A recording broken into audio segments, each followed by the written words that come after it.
ತಪ್ಪತ್ತು ಅನ್ನೋಗಿದ್ರು ಇಲ್ಲಿ ವ್ಯವಸ್ಥೆ ಆ ರೀತಿ ಅದು ಮನೆಯಲ್ಲೇ ಅಂತೂ ಅವ್ರ ಮನೆಯಲ್ಲೇ ಸ್ವತಃ ತಂದೆ MP ಇವತ್ತು ರಾಜಕೀಯ ಗೊತ್ತದೆ ಯಾವ ರೀತಿ ನಡೀತಾ ಇದೆ ಅದು ಬಳ್ಳಾರಿಯಲ್ಲೇ ಅದ್ರ ಜೊತೆಗೆ ಜಾರಕಿಹೊಳಿ ಸಹೋದರರು ಸಹಿತ ಅವರು ಯಾವ ರೀತಿ ರಾಜಕೀಯ ಮಾಡ್ತಾರೆ ಅಂತ ಎಲ್ಲರಿಗೂ ಗೊತ್ತಿರುವಂಥ ವಿಷಯ ಅದು.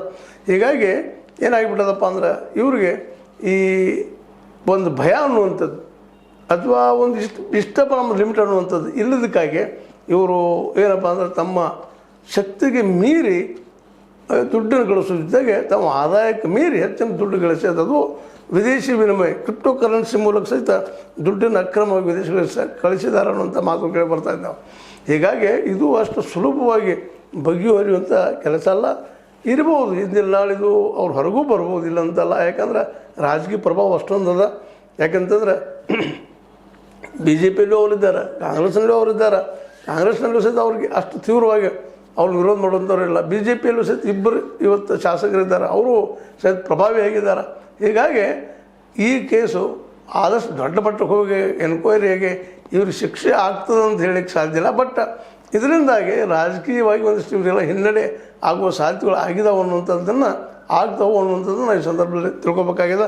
ಏನೋ ಆಗಲಿ ವೈ ಮಂಜುನಾಥ್ ಅವರ ಮನೆಯಲ್ಲಿ ದಾಳಿ ಸಂದರ್ಭದಲ್ಲಿ ಇತ್ತೀಚೆಗೆ ಬಂದಂಥ ವರದಿಗಳ ಪ್ರಕಾರ ಸಾಕಷ್ಟು ಬೆಳ್ಳಿ, ಬಂಗಾರ, ಆಭರಣ, ದುಡ್ಡು, ಕ್ರಿಪ್ಟೋ ಕರೆನ್ಸಿಯ ರೆಕಾರ್ಡ್ಸ್ಗಳು ಎಲ್ಲವೂ ಸಿಕ್ಕಿದಾವೆ ಅನ್ನುವಂಥ ಮಾಹಿತಿ ಅದ.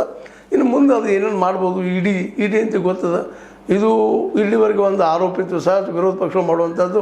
ಇಲ್ಲಿವರೆಗೆ ಹಿಡಿದಂತಹ ಎಲ್ಲ ಕೇಸ್ಗಳಲ್ಲಿ 1.2 ಮಾತ್ರ ಶಿಕ್ಷೆ ಆಗ್ಯದ. ಉಳಿದವರು ಹೊರಗೆ ಬಂದಿದ್ದಾರೆ. ಹಂಗೆ ಇವರು ಹೊರಗೆ ಬರ್ತಾರೆ ಅನ್ನುವಂಥ ಮಾತುಗಳು ಆಡ್ತಾ ಇದ್ದಾರೆ.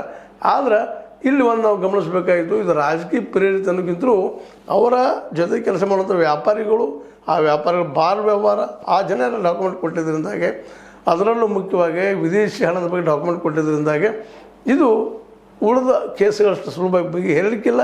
ಆದರೂ ರಾಜಕೀಯ ಫೋರ್ಸ್ ಇರೋದರಿಂದ ಇದು ಬಗೆಹರಿಯುವ ಇನ್ನೊಂದು ಮುಖದ ಸಾಧ್ಯತೆಗಳಿದ್ದಾವೆ ಅನ್ನೋ ಮಾತನ್ನು ಈ ಸಂದರ್ಭದಲ್ಲಿ ನೆನಪಿಸ್ತಾರೆ.